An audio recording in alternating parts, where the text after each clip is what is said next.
everyone! And we are back with another room tour. This time, andito naman tayo sa Ortigas sa BSA Twin Towers.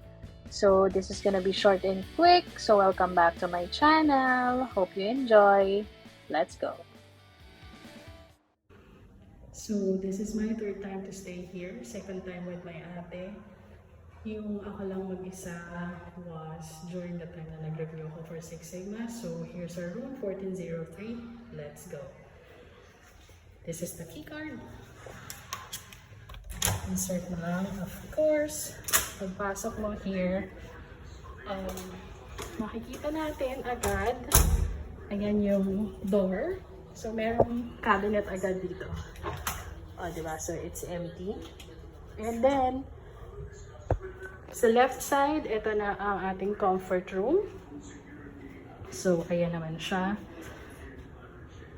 Blow dryer, soap, tissue, ayan.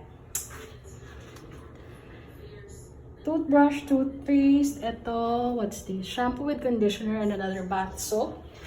And ito yung bath mat natin. Of course, they have towels.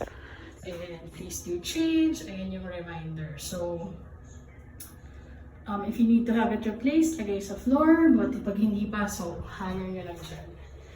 And this is how the shower area looks like. Okay. So, labas naman tayo. So, ito yung floor. Emergency exit evacuation plan. So, ito, hindi ko sure kung ano. So, comment down below if you know what's that. And ito, meron tayong maliit na dining table. So, we have our food there. So, meron silang free coffee, sugar and cream. Before my tea pa yan. So, hindi ko alam kung ano nangyari.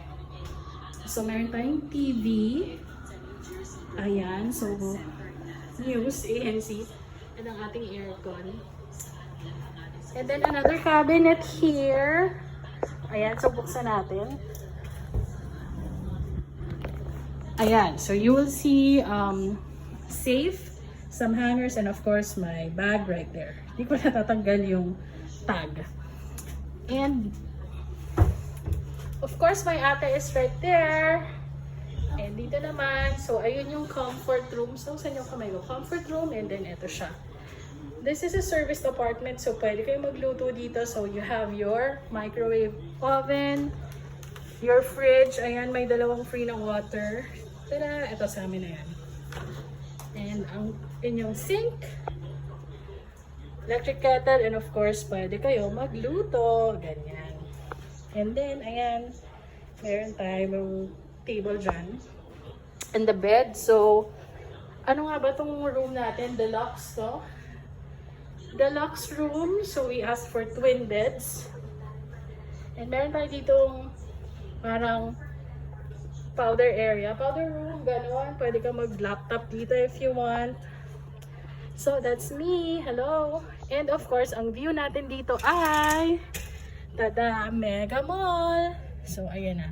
It's already around 6:10 p.m. right now. So, yan yung view natin. So, nalagay kami sa Tower B, 14th floor. And, ayan siya. Ayan ang window. And, meron pang blinds dito din. So, pwede mo rin itaas yan if you want more natural light. Ganyan. Okay? So, ayun lang for today. So, let's do more room tour next time. Thank you. Bye!